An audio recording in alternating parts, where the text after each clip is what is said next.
नमस्कार दोस्तों, स्वागत है आप सभी लोगों का हिंदी की ऑनलाइन क्लास में। और हिंदी की ऑनलाइन क्लास में आज हम पढ़ने जा रहे हैं ज्ञानपीठ पुरस्कारों के बारे में। सभी छात्रों को ये बताना चाहूँगा कि यह जो क्लास है हमारी हिंदी की ऑनलाइन क्लास है, और अगर आप इस क्लास का हिस्सा बनना चाहते हैं तो आप दिए गए फ़ोन नंबर और व्हाट्सएप पे संपर्क कर सकते हैं और आप भी क्लास को ज्वाइन कर सकते हैं। तो दोस्तों, आज हम जो पढ़ने वाले हैं हिंदी की ऑनलाइन क्लास में पढ़ने वाले हैं एक महत्वपूर्ण टॉपिक को, जिस टॉपिक का नाम है ज्ञानपीठ पुरस्कार। दोस्तों, अक्सर एग्जाम में देखा जाता है कि ज्ञानपीठ पुरस्कार से 1 या 2 प्रश्न हर एग्जाम में देखे जाते हैं, चाहे वो UKSSC का एग्ज़ाम हो, ग्रुप सी का, या फिर वो कोई बड़ा एग्ज़ाम हो, या कोई सेंट्रल लेवल का एग्ज़ाम हो, CTET इत्यादि का। तो यहाँ से एक क्वेश्चन हर बार देखा जाता है, तो वो क्वेश्चन आपका मिस ना हो, इसलिए इस वीडियो को पूरा देखिएगा और उम्मीद करूँगा कि आपको यह क्लास अच्छी लगेगी। चलिए शुरू करते हैं दोस्तों ज्ञानपीठ पुरस्कार के बारे में। सर्वप्रथम हमें पता होना चाहिए कि ज्ञानपीठ पुरस्कार क्या है और कब से शुरू किया गया और इसमें क्या होता है। तो दोस्तों, सर्वप्रथम मैं आपको बताना चाहूँगा कि ज्ञानपीठ पुरस्कार भारत का साहित्य के क्षेत्र में एक ऐसा पुरस्कार है जो सबसे बड़ा पुरस्कार है।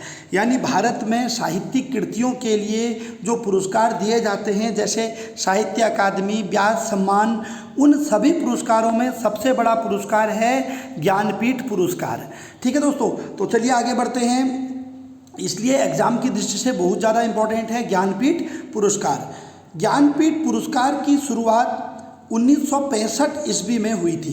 तो दोस्तों, अगर कभी एग्जाम में डायरेक्ट क्वेश्चन बन सकता है कि ज्ञानपीठ पुरस्कार की शुरुआत कब हुई थी, तो दोस्तों ज्ञानपीठ पुरस्कार देना जो प्रारंभ किया था वो कब किया था? 1965 ईस्वी में। तो 1965 में पहली बार यह पुरस्कार किसे दिया गया? यह पुरस्कार पहली बार दिया गया जी शंकर कुरूप को। जी शंकर कुरूप जी को यह पुरस्कार पहली बार दिया गया, और वह एक मलयालम भाषा के कवि थे। तो मलयालम कवि थे, तो ये भी एग्जाम में आ चुका है। इससे पहले कि पहला ज्ञानपीठ पुरस्कार किस भाषा के लिए मिला? मलयालम के लिए मिला। ठीक है दोस्तों, तो 1965 में। लेकिन अगर एग्जाम में पूछा जाता है कि उनकी किस रचना को ज्ञानपीठ पुरस्कार मिला, तो दोस्तों उसका सही आंसर होगा, जो ये क्वेश्चन अक्सर बुकों में नहीं मिलता है आपको, मैं आपके लिए लेकर आया हूँ। तो उनकी रचना थी ओटक कुशल रचना थी। और ओटक कुशल को हिंदी में कहा जाता है बांसुरी, यानी मलयालम में बांसुरी को ओटक कुशल कहा जाता है। तो जी शंकर कुरूप की पहली रचना क्या थी? वो थी ओटक कुशल। तो एक क्वेश्चन हमारा सीधे बनता है कि पहला ज्ञानपीठ पुरस्कार किसे दिया गया? जी शंकर कुरूप को दिया गया।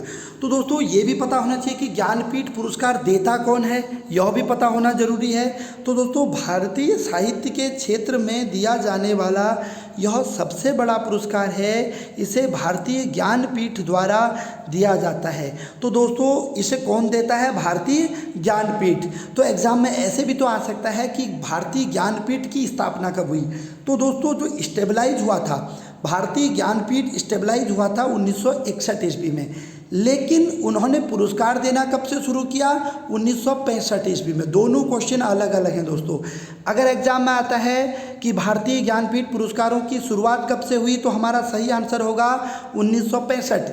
लेकिन अगर यही क्वेश्चन दूसरे वे से पूछा जाता है, भारतीय ज्ञानपीठ संघ या भारतीय ज्ञानपीठ की स्थापना कब हुई, तो दोस्तों सही आंसर है 1961 ईस्वी में स्टेबलाइज हुआ। ठीक है, तो दोस्तों किसने इसको स्थापित किया? श्री साहू शांति प्रसाद जैन जी ने। बहुत लंबा सा नाम है, एक बार आप देख लेंगे तो आपको दिमाग में फिट हो जाएगा। श्री साहू शांति प्रसाद जैन जी ने भारतीय ज्ञानपीठ को स्थापित किया था। तो दोस्तों, ज्ञानपीठ जो ये पुरस्कार है दोस्तों, वो जो 22 संवैधानिक भाषाएं हैं उनमें दिया जाता है। लेकिन लास्ट टाइम यह देखा गया है कि अंग्रेजी भाषा के लिए भी यह पुरस्कार मिला है। चलिए आगे बढ़ते हैं दोस्तों। इस पुरस्कार में मिलता क्या है वह हम पढ़ेंगे। कई बार एग्जाम में ये क्वेश्चन भी आ चुका है। तो दोस्तों 11 लाख रुपये मिलते हैं, और प्रशस्ति पत्र मिलता है, और वाक देवी की कांस्य की प्रतिमा मिलती है। तो दोस्तों, एक बार समूह गाँव में भी ये क्वेश्चन देखा गया है कि ज्ञानपीठ पुरस्कार में पुरस्कार पाने वाले को किसकी प्रतिमा दी जाती है। तो दोस्तों, प्रतिमा दी जाती है वाक देवी की। वाक देवी की कांस्य की जो है प्रतिमा या मूर्ति कह लीजिए आप, और साथ में 11 लाख रुपए दिए जाते हैं और एक प्रशस्ति पत्र दिया जाता है सम्मान के साथ। लेकिन दोस्तों एक मैंने यहाँ पर लिखा नहीं है, एक क्वेश्चन मैं आपको यहाँ पर बताना चाहूँगा। जब प्रारंभ में ज्ञानपीठ दिया गया था 1965 ईस्वी में, तो ऐसा नहीं है कि उस समय 11 लाख रुपए दिए जाते थे। दोस्तों उस समय इसकी राशि थी मात्र 1 लाख रुपये। कितनी थी? 1 लाख रुपये। बाद में इसे 2005 में 7 लाख रुपये किया गया और फिर बाद में फाइनली इसको कर दिया गया 11 लाख रुपये। तो ऐसे कभी एग्जाम में पूछता नहीं है, फिर भी एक एडिशनल नॉलेज मैं आपके साथ शेयर कर रहा हूँ। पूछा जाएगा कि ज्ञानपीठ पुरस्कार में क्या दिया जाता है, तो दोस्तों 11 लाख रुपये, प्रशस्ति पत्र और वाग्देवी की कांस्य की प्रतिमा। ध्यान दीजिएगा दोस्तों। तो इस प्रकार से आप क्या समझे कि जो प्रथम ज्ञानपीठ पुरस्कार था, प्रथम ज्ञानपीठ पुरस्कार किसे दिया गया? जी शंकर कुरूप को दिया गया, ठीक है, 1965 ईस्वी में। और उसके बाद दोस्तों अब प्रश्न यह भी बनता है कि पहली महिला कौन थी जिसे ज्ञानपीठ पुरस्कार दिया गया? तो दोस्तों जो पहली महिला थी जिन्हें ज्ञानपीठ पुरस्कार दिया गया वह थी आशापूर्णा देवी। तो ये भी एक क्वेश्चन कई बार आ चुका है एग्जाम में कि पहली महिला कौन थी जिसे ज्ञानपीठ पुरस्कार दिया गया। तो दोस्तों हमारा सही आंसर होता है आशापूर्णा देवी। 1976 ईस्वी में उन्हें ज्ञानपीठ पुरस्कार दिया गया था और एक बांग्ला उपन्यासकार थे वो, और उनकी रचना जो कि बहुत इंपॉर्टेंट है, उनकी रचना थी प्रथम प्रतिश्रुति, ठीक है। तो प्रथम प्रतिश्रुति रचना के लिए उन्हें ज्ञानपीठ पुरस्कार दिया गया। यानी सीधे सीधे आपको इतना टफ नहीं पूछेगा, सीधे सीधे क्वेश्चन पूछा जा सकता है कि वह पहली महिला कौन थी जिसे ज्ञानपीठ पुरस्कार दिया गया।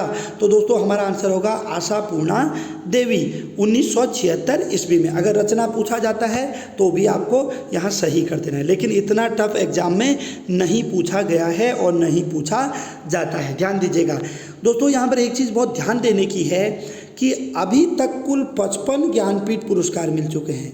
कितने मिल चुके हैं? 55 ज्ञानपीठ पुरस्कार मिल चुके हैं, या कह लीजिए कि 54 मिल चुके हैं, 55वें की घोषणा हो चुकी है। तो किसी भी छात्र के लिए 55 ज्ञानपीठ पुरस्कारों को बिल्कुल क्रमबद्ध तरीके से याद करना एक पहाड़ के समान है। यह मैं भी समझ सकता हूं और आप भी समझ सकते हैं। इसलिए दोस्तों मैं आपको एडवाइस करूंगा, आपको प्रथम 4 या कह लीजिए कि प्रथम 4 और या फिर लास्ट के 4 याद होने जरूरी हैं। और विशेषतः दोस्तों हिंदी के लिए जो ज्ञानपीठ पुरस्कार दिए गए हैं वह तो आपको याद होने ही चाहिए, प्रथम 4। क्योंकि दोस्तों यहाँ पर हमने अभी तक क्या पढ़ा कि जी शंकर कुरूप को पहली बार ज्ञानपीठ पुरस्कार दिया गया। तो दोस्तों वो मलयालम भाषा के लिए दिया गया था। लेकिन ज्ञानपीठ पुरस्कार किसके लिए मिलता है? जितने भी संवैधानिक 8वीं अनुसूची में, संविधान की 8वीं अनुसूची में जो 22 भाषाएं हैं उनमें आप किसी भी भाषा में रचना करेंगे तो आपको ज्ञानपीठ पुरस्कार दिया जाता है। तो इस प्रकार से दोस्तों ज्ञानपीठ पुरस्कार शुरू हुआ 1965 में, उसके बाद फिर देना शुरू हुआ, 66 में भी मिला, 67 में भी मिला। लेकिन दोस्तों 1968 में क्या होता है, ध्यान दीजिएगा, पहली बार हिंदी भाषा के लिए ज्ञानपीठ पुरस्कार दिया जाता है। तो दोस्तों यहीं से हमारे मतलब का क्वेश्चन तैयार होता है एग्जाम में। एग्जाम में जब भी हम कभी देखते हैं या तो ज्ञानपीठ से पूछा जाता है कि पहला किसे दिया गया, या फिर अंतिम जिसे मिला है उसके बारे में क्वेश्चन पूछा जाता है, या फिर क्वेश्चन पूछा जाता है हिंदी के लिए। ध्यान दीजिएगा, कभी भी बीच से कोई क्वेश्चन नहीं आ सकता है, क्योंकि एग्जामिनर को भी यह पता है कि इतने सारे ज्ञानपीठ पुरस्कार याद नहीं किए जा सकते हैं।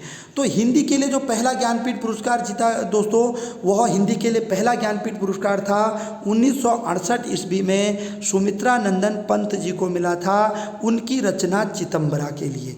ध्यान दीजिएगा दोस्तों, ये क्वेश्चन कई 100 बार क्वेश्चन आयोग ने पूछ लिया है कि हिंदी की कौन सी रचना थी जिसके लिए ज्ञानपीठ पुरस्कार दिया गया। तो दोस्तों हिंदी की वह रचना थी चितंबरा। चितंबरा के लेखक कौन थे? सुमित्रा नंदन पंत। 1968 ईस्वी में यह रचना आई थी।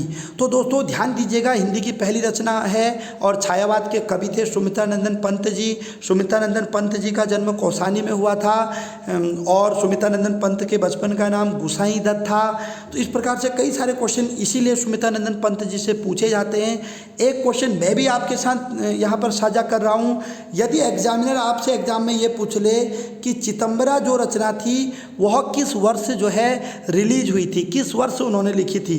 तो दोस्तों जिसको भी आता है कमेंट करके ज़रूर बताइएगा, ठीक है। तो हिंदी के लिए पहला ज्ञानपीठ पुरस्कार सुमित्रानंदन पंत जी को मिलता है 1968 ईस्वी में, उनकी रचना चितंबरा के लिए।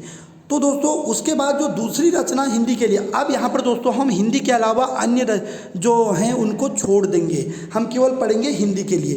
तो पहला तो था चितंबरा सुमित्रानंदन पंत, उसके बाद दूसरा है दोस्तों 1972 ईस्वी में, यानी 3 वर्ष छोड़ करके चौथे वर्ष में 1972 ईस्वी में रामधारी सिंह दिनकर जी को उनकी रचना उर्वशी के लिए ज्ञानपीठ पुरस्कार दिया गया। तो यहाँ पर डायरेक्ट भी क्वेश्चन लग सकता है कि उर्वशी के रचनाकार कौन थे, रामधारी सिंह दिनकर थे, और कब उन्हें ज्ञानपीठ दिया गया, 1972 ईस्वी में।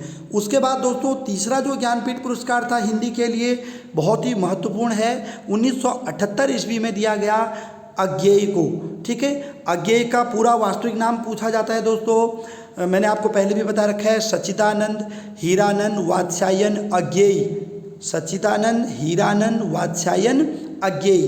तो दोस्तों उनकी रचना थी कितने नावों में कितनी बार। इस रचना को 1978 ईस्वी में ज्ञानपीठ पुरस्कार से नवाजा गया।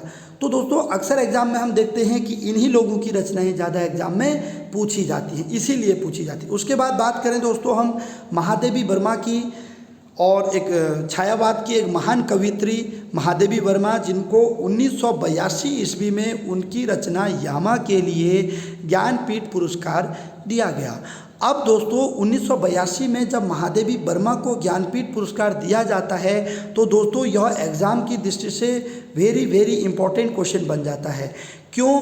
क्योंकि दोस्तों हुआ क्या था, इससे पहले जितने भी ज्ञानपीठ पुरस्कार दिए जाते थे वह इस आधार पर दिए जाते थे कि किसी लेखक द्वारा, किसी कवि के द्वारा उसकी जो महत्वपूर्ण रचना है यदि वो फेमस हो जाती है तो उसको ध्यान में रखते हुए यह पुरस्कार दे दिया जाता था। अभी तक आपने क्या देखा, देखिए अज्ञेय को कितनी नावों में कितनी बार, चितंबरा के लिए उर्वशी, ये सब देखा ना यामा। लेकिन यहाँ से जो बोर्ड था उसने यह डिसाइड कर लिया कि यह जो पुरस्कार है वह जिस भी व्यक्ति को मिलेगा उसके आजीवन रचनाओं को ध्यान में रखते हुए दिया जाएगा, न कि किसी एक रचना पे। तो यहाँ पर से 1982 के बाद जितने भी ज्ञानपीठ पुरस्कार दिए गए दोस्तों वह आजीवन योगदान के लिए दिए गए, न कि किसी एक रचना के लिए।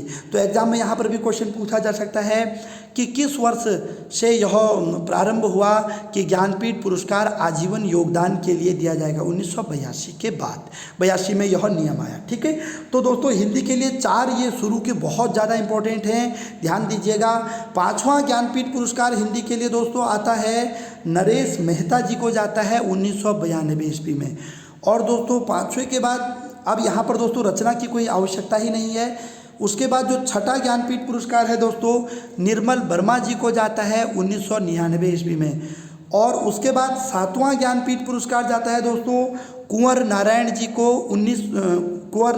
को उनके योगदान के लिए 2005 में। और दोस्तों ध्यान दीजिएगा बीपीडीओ के पेपर में कुंवर नारायण जी पर क्वेश्चन पूछा था यही ज्ञानपीठ पुरस्कार से, और वहाँ माखनलाल चतुर्वेदी भी ऑप्शन में था। तो इस तरीके से पूछा गया था कि किसे नहीं दिया गया है। दोस्तों मुझे आज भी याद है इस प्रकार से प्रश्न पूछा था कि निम्नलिखित में से किस कवि को ज्ञानपीठ पुरस्कार नहीं मिला है। तो वहाँ ऑप्शन में सुमित्रानंदन पंत थे, भाई उन्हें तो सबसे पहले मिला।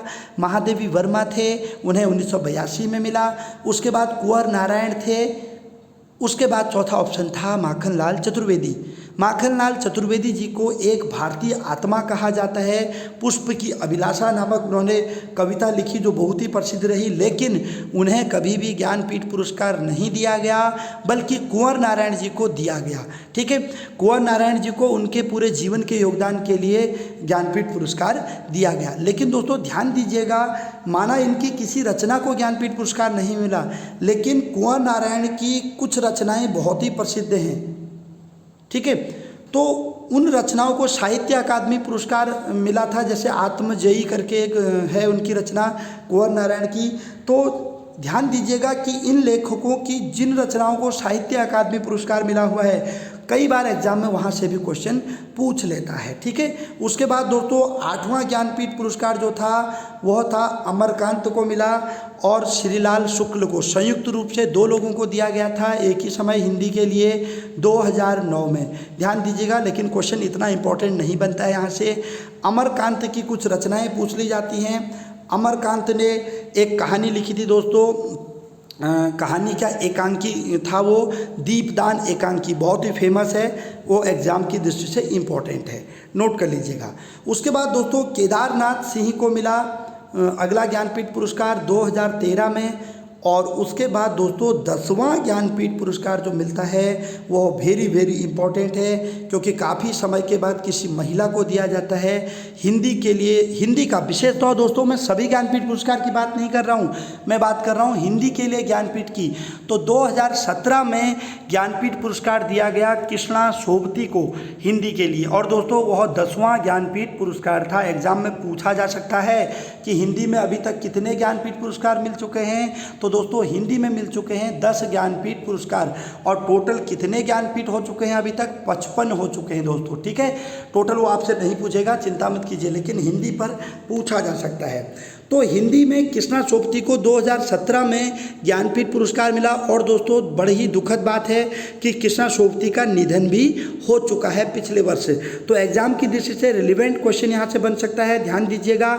और मैं तो आपको कहूँगा कि कृष्णा सोबती की हमने पूरी जीवनी भी पढ़ा रखी है अपनी ऑनलाइन क्लास में, और आप चाहें तो ऑनलाइन क्लास ले सकते हैं, उसके भागीदार बन सकते हैं, सदस्य बन सकते हैं, ठीक है दोस्तों। तो कृष्णा सोबती की किसी एक रचना को तो ज्ञानपीठ मिला नहीं, पूरे साहित्यिक जीवन के लिए मिला, लेकिन उनकी कुछ रचनाएं बहुत इंपॉर्टेंट हैं, जैसे जिंदगी नामा और ए लड़की।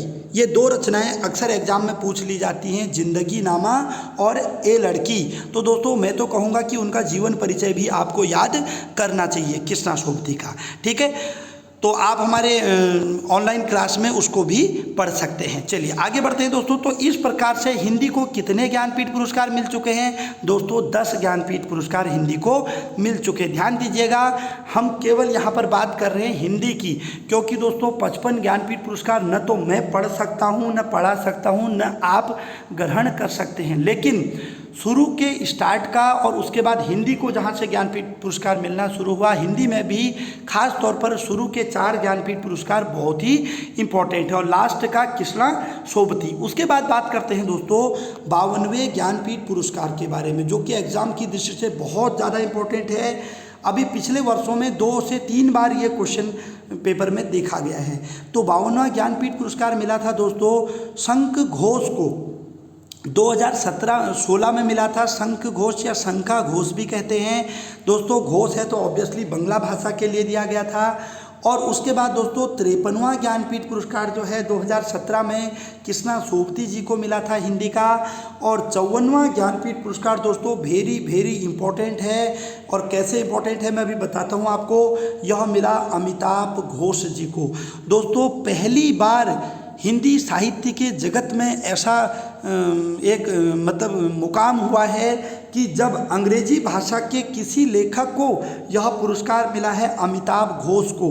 अमिताभ घोष अंग्रेजी के लेखक हैं। और दोस्तों आपको पता होना चाहिए भारत के संविधान में जो 8वीं अनुसूची है उसमें 22 भाषाओं का जिक्र है, उसमें अंग्रेजी नहीं है, लेकिन पहली बार अंग्रेजी भाषा को 54वां ज्ञानपीठ पुरस्कार जो है मिला है 2018 में। मैं यहाँ सन लिखना भूल गया।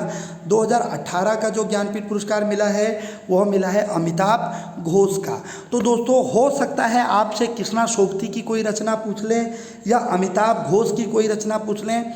कृष्णा सोबती की रचना तो मैंने आपको बता दी, लेकिन अमिताभ घोष की रचना आप आसानी से याद कर सकते हैं, क्योंकि ये इंग्लिश के राइटर हैं तो इंग्लिश में ही रचना होंगी। फिर भी मैंने कुछ रचनाएं यहाँ पर लिखी हैं, आप याद कर सकते हैं, लिख सकते हैं। पहली रचना है दोस्तों the shadow line, the shadow lines. और दूसरी रचना है दोस्तों sea of poppies, sea of poppies. और तीसरी रचना है रिवर ऑफ स्मोक। चौथी रचना है फ्लड ऑफ फायर। तो दोस्तों उम्मीद करूंगा कि आपको ये समझ में आएगा जल्दी। उसके बाद दोस्तों जो 54 ज्ञानपीठ पुरस्कार हो चुके हैं, जहाँ तक मेरा अनुमान है आपसे एग्जाम में यहीं से क्वेश्चन पूछेगा, ठीक है, या फिर कृष्णा सोबती से, क्योंकि उनका निधन हो चुका है और हिंदी साहित्य के लिए यह एक बहुत ही बड़ी जो है क्षति है। और दोस्तों मेरा अपना भी अनुभव है, जब किसी राइटर का निधन होता है तो उनसे रिलेटेड या फिर उनके 100 वर्ष पूरे होते हैं, उनसे रिलेटेड क्वेश्चन एग्जाम में बनते हैं। लेकिन दोस्तों मैं आपको बताना चाहूँगा 55वें ज्ञानपीठ पुरस्कार की भी घोषणा हो चुकी है और 55वां ज्ञानपीठ पुरस्कार 2019 का जो है दोस्तों वह दिया जाएगा अक्कीतम अच्युतम नंबूदिरी को। और दोस्तों मलयालम कवि हैं ये, मलयालम भाषा के लिए दिया जा रहा है इन्हें अक्कीतम अच्युतम नंबूदिरी। और दोस्तों चिंता मत कीजिए, आपसे इनकी रचनाएं नहीं पूछेगा, क्योंकि दूसरी भाषा की रचनाएं तभी पूछी जाती हैं एग्जाम में, या फिर हिंदी की हो या फिर इंग्लिश की हो या बांग्ला की हो, इतना डीप नहीं पूछेगा। बस आपको इनका नाम नंबूदिरी भी याद होगा तो भी हाँ ये पूछा जा सकता है किसके लिए दिया गया, मलयालम भाषा के लिए। ध्यान दीजिएगा दोस्तों। तो आज के लिए इतना ही। आपको हमारी ये क्लास कैसी लगी और आप इस क्लास से लाभान्वित हुए कि नहीं हुए, अपने कमेंट ज़रूर कीजिएगा। और अगले वीडियो में मिलता हूँ, आपका दोस्त आपका साथी पीसी पंत। नमस्कार। जय उत्तराखंड, जय देवभूमि।